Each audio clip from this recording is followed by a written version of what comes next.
Just sit there, bask in the euphoria.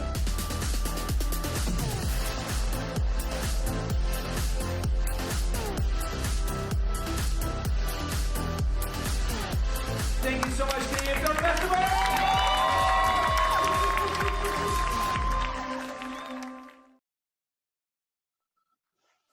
Good evening, everybody. Welcome to the Canadian Film Fest Q&A. For this night's screenings, we've got the cast and crew of HYPERNOVA and VOLITION with us. So first we're going to start with the wonderful people from HYPERNOVA, and I'm here as always with my my co-host Ashley Rains. Ashley. Hi everyone. Hi. Welcome, cast of HYPERNOVA. Can you all and crew? Can you all introduce yourselves for us? Sure. I'm Tate. I'm the writer and director. I'm Natalie Lishinska. I'm the actor, one of the actors. I'm Delmar, and I'm one of the other actors. There's more. Awesome. Good to have you guys here. Good to have you. Yeah. Ashley was bugging me right before everything started because she's like, "This one's mine. Just I want you to shut up today, Brian." So I'm going to be uncharacteristically quiet today. Well, I'd love. Okay, yeah. I'd love to start by saying a huge congratulations to you, Delmar, for winning a CSA this week. Yeah, how cool is that? Best guest performance. It's so well deserved, and I'm so happy to see your success. It's truly an honor, and thank you, Tate, for sharing your film with us. The metaphor, the imagery, the relationships, the performances are incredible and so beautiful. How did you come to this film, the idea, and how did you get it made? That's a good question. I mean, the whole sort of film started probably 6-7 years ago after my dad had died. I felt like I was sort of floating through space and production and everything else, and I wrote a draft of something like that. I kind of had this image of somebody. It kind of started with that first image of somebody walking home when they carrying a pillow and a trophy, which is, I don't know if anybody here has ever done sort of the walk of shame at 6 a.m, but it kind of started with that, and then about 2 or 3 years ago, I revised the draft and rewrote it, and then I bumped into our producer David Fernandez, who can't be here tonight, but yeah, like he and I just kind of hit it off, and I was like, oh, I've got this script, and he read it and he quite liked it, and then basically, yeah, he introduced me to Natalie and Delmar, and he was like, these are the people that should play the people in the spacesuits. So that's the rough gist of it. Yeah. And I love that the spacesuit thing, just to start off with, on a whole bunch of different levels. One, it looked a little bit futuristic, which is funny because the people who just blasted off today, the astronauts who blasted off today on SpaceX, their suits look like your suits. And you did this a long time ago. I'm just saying that was really cool. They knocked ours. Right, and also more importantly in the context of the movie is how that was like, it just was an amazing metaphor for me of how Natalie's character was part of but isolated from society, and then when she sees Delmar, she sees a like soul, and they recognize each other. In a crowded room, nobody sees what's going on between you two, but you recognized each other, and it was so powerful for me that's to me what right away that sold the movie, let alone all the beautiful, like Ashley was saying, the beautiful metaphors and the imagery and all that. So that part of it, that recognition of two like souls, was that in the original script? How did that come to fruition? I like the genesis of those kind of ideas. Yeah, that was always in the script, was that this person is feeling, very isolated and feeling like they're the only one like this on the entire planet. And then they bump into someone else who's like that. And And the isolation was real. And talking to both Natalie and to Dalmar, maybe you guys can talk about that. But it was kind of odd. Like as soon as like it's a great sort of metaphor for what's going on today, right? You go to the grocery store and it feels like that. But both of you, I think, sort of experienced like when we put. I remember putting the suits on you, and there was a moment on like day 3 of shooting where you were both wearing them, and you're both standing there doing nothing but just kind of hanging out. Like it was really odd. Can you guys talk about that for a second? Like the actual isolation of being in a spacesuit. It was really kind of fascinating. Yeah, actually, it was a relief to have Delmar on set, also in a spacesuit, because when the day, it was like the third day or the second Third, day when we yeah. shot with Delmar, and so the first 2 days, I had felt super isolated from everybody else, and then it was like, oh, there's another actor in a suit who I can talk to about being in a spacesuit, Yeah. which is like a parallel to the story as well.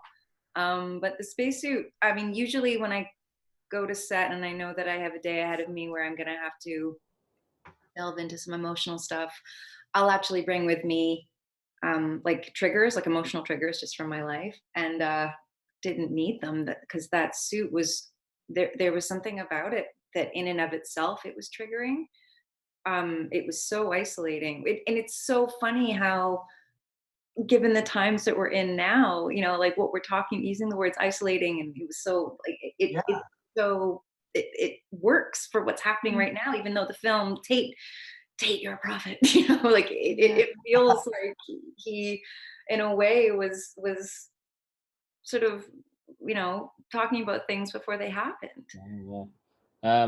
When I've got this image of like them, something clicking, and then the fan that was in the spacesuit starts going, and then it cools everything down. It felt like time was slowing down when you were in the suit. You know, you couldn't do anything fast, so it just kind of forced you to take things as they come. And when I would see Natalie, we were trying to develop some language of just looks, of just like tired, too hot, fan not working. You okay? Things like Yeah, I'm okay. just, That's yeah, I knew I had someone on my side, so it was but it was special, like a very unique experience. And yeah, like Natalie said, like when you're in the suit, it's like you don't have to, you know, bring yourself to any state. It's kind of you're sort of floating already. Yeah. wow. So, Well, so that bond definitely came across in the performances between you two Oh yeah. in that relationship. most definitely. That's really cool. Was it okay? And this is actually a question from Internet Land, just because we happen to be talking about the spacesuits. Gina Maria Barbera is asking to both of you, was it hot inside those spacesuits? Which I was wondering too, because you've got to be in them for hours, all day, right? Yeah, it was hot. If the fans weren't working, like you had to make a fuss, and like 4 people would show up to figure out how they're gonna help you. Yeah.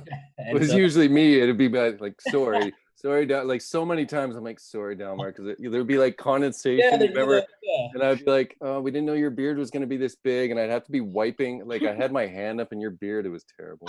Trying to shave in the suit. It was tough. It was tough. Because those are like, just to clarify, like those are sort of custom made spacesuits, and they were made for this shoot specifically by the folks at sorry, it's slipping my mind right now. By Taku and his crew down at just down on whatever it is, Front Street there. So yeah. Wow. I remember that when we went to initially go and try them on, and we were just doing like a test run, and that place is super cool. It's like special effects, like everything in there hanging on the walls and stuff. But the first time that Tate like clicked the helmet onto me, and people were talking, and I was like, I can't hear what you're saying. And then it was like I got emotional just standing there in the test room with like pieces of like the Predator's wardrobe around me, and like like Star Trek guns. I was feeling all vulnerable and emotional. Yeah. It was at Walter Clausen Effects, and yeah, exactly. Like they've got Star Trek stuff on the walls, and like you're all super happy and jubilant and everything else to be there. And we put that on you the first time, and it was just like, boom, you just shut down. Yeah, it's really bizarre. So So I think it's isolating. The suit itself helps get you into character. Oh yeah. Yeah. Like immediately. Wow. And then Tate, Am I correct in remembering that this is a DGC supported short film? Well, it's not DGC supported, but it was. That's yeah. Like when the DGC started their short film awards, I did put this in for that, and it was shortlisted. Okay. And actually, you know, like when that process sort of ended, I was like, I chatted with Warren Sonoda, you know him, and he Yeah. was no, and he was like really Okay. encouraging. He was like, hey, it's a great script. You should, try and make it. And I was like, yeah, I'm gonna make that. So. Good. And Yes. I just say Yeah. to Kate, I love hearing that because Yeah. I've also heard filmmakers say, "Oh, I tried to get this grant for my short, but I didn't, so I can't make the short." Yeah. Yeah. No, we No, just- make it anyways, right? Yeah, exactly. So it's like just go out there and work your ass off and Yeah. make a few bucks and then spend it on spacesuits. So And Well, it's then- always great to have a champion like Warren, who Yeah. is a huge champion for independent filmmakers out Yeah. there as well. Yeah. Great. So What else are you guys working on? Tate, what are you working on in the future? Because we'd love to see some more stuff from you. yeah, I've been writing a ton right now. I mean, it's tough to tell what kind of stuff is going to go into Yeah. production. But yeah, like David Fernandez, the other the producer, he and I've been kind of working on a feature, and we got a couple of features sort of cooking. So that's what I'm looking at. Cool. Natalie, what about you? Anything on the Well, horizon? the auditions have started up again, Oh, which good. I'm fascinated how that's gonna happen.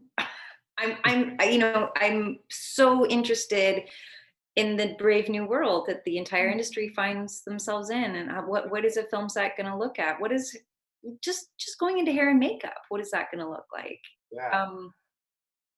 But it sure is nice to be having some material to be working on, because I've been homeschooling my 5-year-old son for the past, I don't know, what day is it? 80? I don't know, since March 13th. Yeah.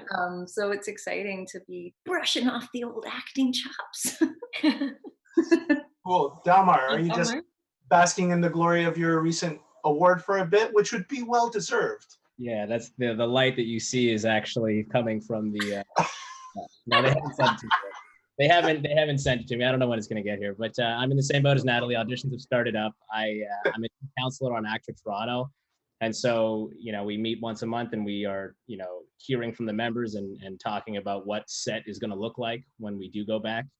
And so there's definitely a lot of questions on people's minds, but for the time being, I'm just staying sharp. I'm keeping abreast of what's happening in the news, and just staying focused and staying aware of what's happening. So yeah, I've got a lot to do. I'm definitely not too bored here in my apartment, but I'm in the same boat with everyone. Yeah. Well, I'm glad, and I know I speak for Ashley. I'm so glad that you guys chose to stick with us through our whole figuring things out, and were a part of our lineup, because it was this screening today, you and Volition. I mean, it was a natural fit as well. So thank you for being part of this year. Well, thank you so much for having us. Yeah. Yeah, thank you for figuring out a way to make all of this still happen. Right on for you guys. It was close. Close. But yeah, I mean, it's only because everybody got together, and including the filmmakers, all the filmmakers. All right, you know what? Thanks to all of us. We're all doing such a great job. Yeah. Yeah.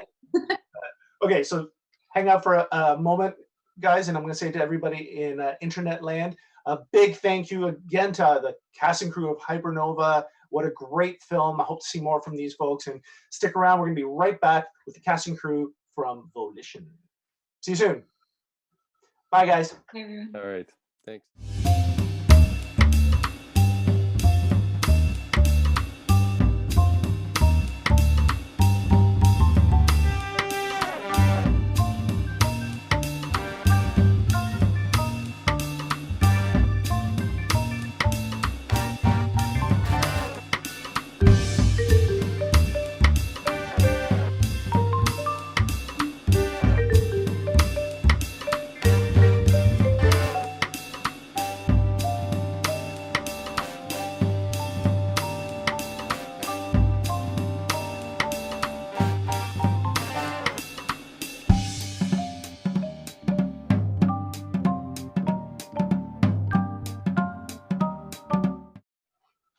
And we're back.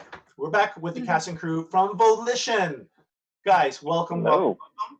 Got Tony, Ryan, Adrian here, so the filmmakers and the lead. So why don't we dive right into it by me gushing. I'm going to gush for a while because I love, and Ashley knows this because I say this all the time, but I love time travel movies or, you know, psychic movies or whatever, but I love them all. But I'm also really critical of them.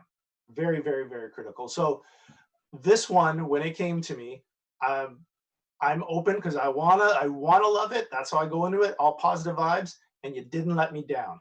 And you threw in some extra grittiness, which I wasn't expecting. You threw in twists and turns that I had not seen before, and I want to know how you kept that kind of story. When it comes to plot, anyways, how you kept that fresh.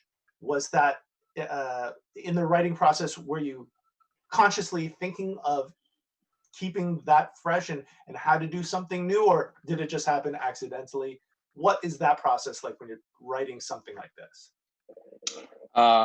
Well, first of all, thanks for having us, Bern. We're so proud to be part of the festival and to be here with Super Channel. So on behalf of Volition and our whole team, thank you. On behalf of, I really like Ryan and myself, who created this beast together. We always come at, I think, our work from a character place. So we knew that this was a guy who wasn't a superhero. He was someone who was wounded and had this, you know, affliction of clairvoyance. So we knew starting from there, it had an authenticity and a gritty feel.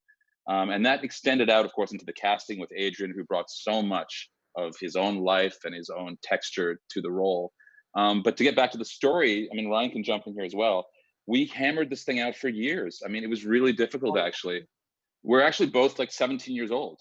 We've just aged like 20 years in no That's time. what making movies does to you. So yeah. Yeah, exactly. Ryan, do you want to jump into anything? And your brother. Yes, and we're brothers.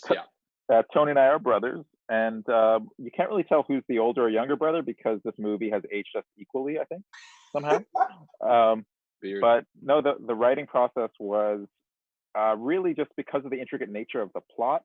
Tony and I were just constantly going back and forwards, you know, like working on the opening, working on the ending, working on the middle, then having to retweak everything as we make new discoveries. And it was just dozens and dozens of drafts until we had a version that was ready for the cast to look at. I love that. So dozens and dozens of drafts.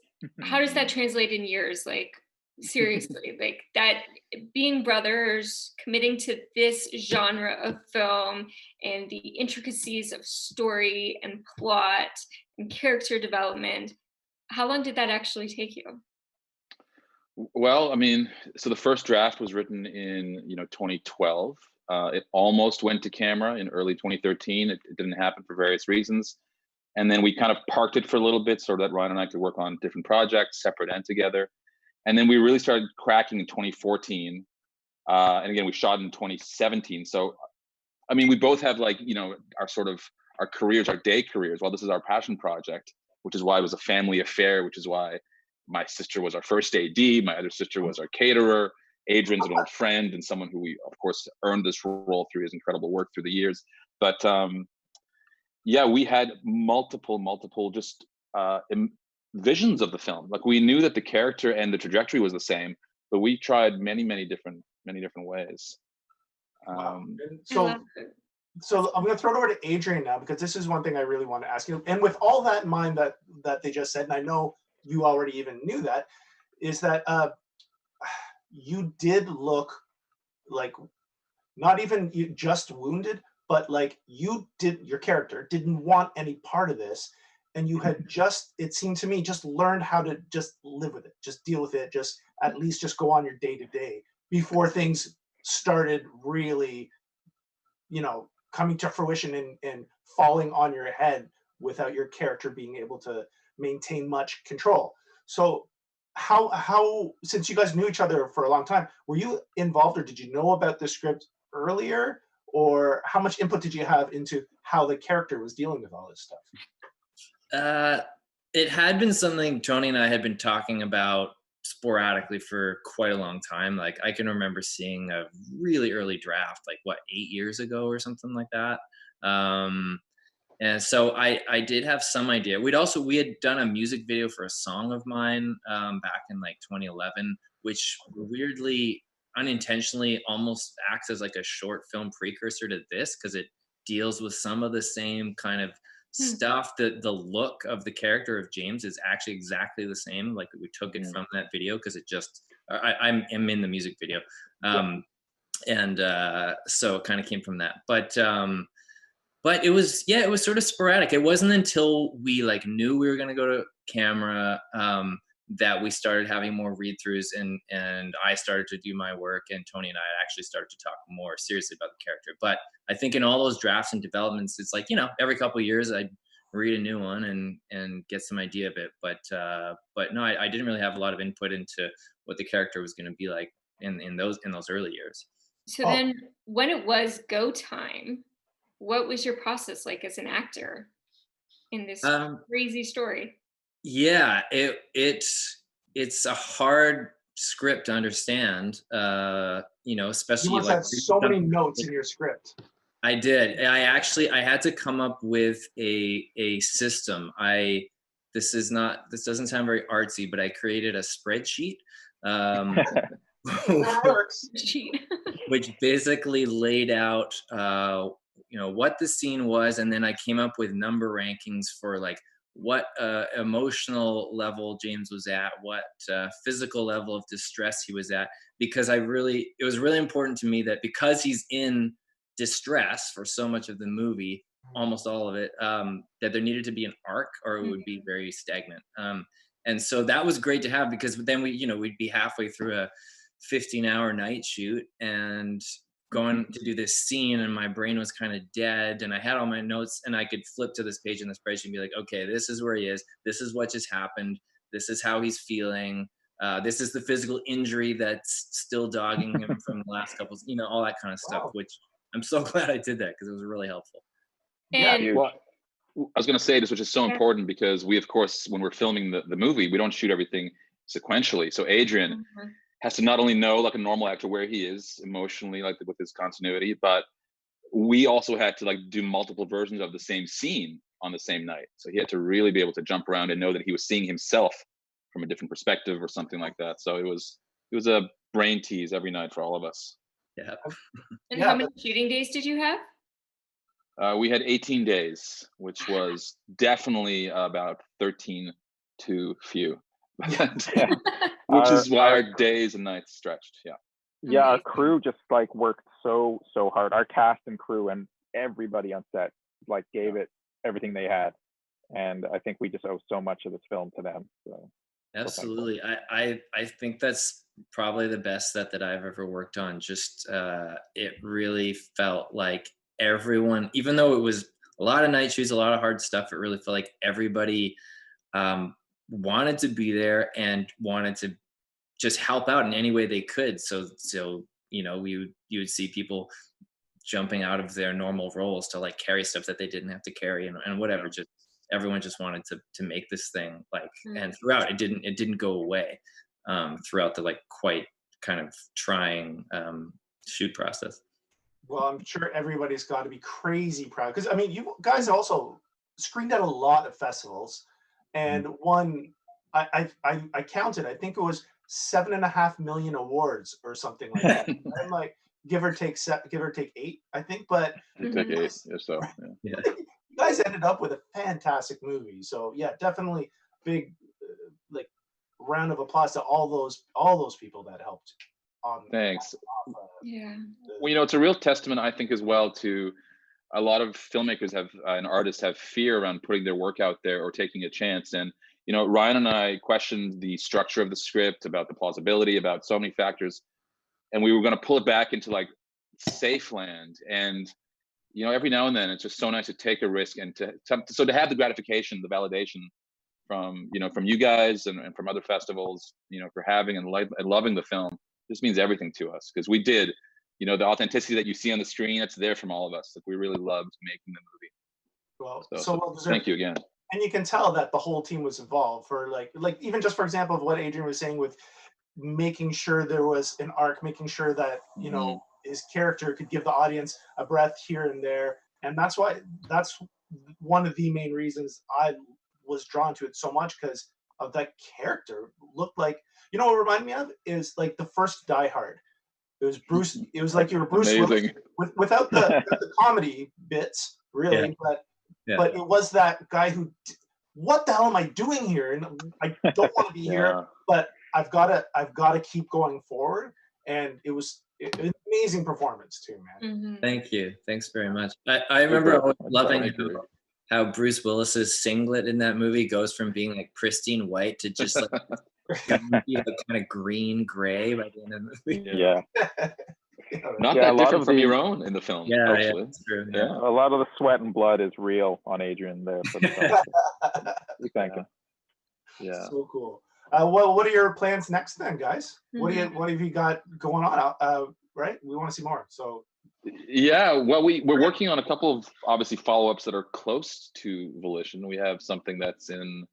I mean, we don't want to spoil anything now, but very exciting, dealing with genes and splicing, and we want to do something that's just very small and what is the human conditions? What Ryan and I are working on smaller kind of another Volition level. And then I don't know, Ryan, if you want to talk about other projects or and then we have we have larger projects that we're trying to balance, like smaller things that can be done on a lower budget, and the bigger things, because who knows. And so we've got a film that's also similar in tone, but dealing with the world of psychology and magic. We're playing with those. Very cool. Our grandfather was a magician who also suffered from dementia, and so towards the end of his life, the idea of an illusionist being lost in an illusion is something that we are exploring, I suppose. It's one of the themes of the film, I suppose. Yeah. Wow, very cool. Well, we're definitely looking forward to that. So hopefully you can get it made quickly in the post-pandemic era. Yeah. Everybody's first worldwide pandemic. Nobody knows what's happening, but I know that you guys are gonna make it happen somehow. I mean, if you can pull Volition off to that degree of pure awesomeness, then I have no doubt you're gonna pull that one off. So yeah, best of luck with that. And, thank you, appreciate that. Hey, no problem. So another big thank you to you guys for being part of the festival this year. It was an amazing addition to the lineup. I love putting good genre films in there. So thank you for that. To everybody else watching, stick around for the festival, because next week we've got a lot more industry series. We've got movies happening. So check out canfilmfest.ca or our Facebook page to see what's happening. And until next week, until Thursday, until we start again, we'll see you soon. So see you later, and thank you to the Volition crew. Thank you so much. Thanks, everyone. It's Ashley. Thanks, Fern. Yeah. Thanks, guys. Bye-bye. Hello, my name is Wendy Potonsky, and I'm the managing partner and owner of Retake Furniture Rentals. Retake is once again a proud supporter of the Canadian Film Festival and is working to contribute to the Canadian film and TV industry by making it an easy and sustainable place to do business. Retake understands the importance of set design and the dynamic nature of the film and TV industry, which is why we created a company to specifically support Canadian filmmakers. Retake provides sustainable short and long-term furniture rental options to meet production schedules and product needs. Our in-house upholstery services can tailor our product to meet your set design requirements and match your color schemes. We use sustainable approaches to minimize product going to landfill when you no longer need the furniture on your set. Retake can also assist you in setting up your office with sustainable alternatives to keep your team working safely as we all head back to work during this unprecedented time. Our goal is to help you create memorable sets. Stay safe, everyone, and enjoy the films and shorts at this year's Canadian Film Festival.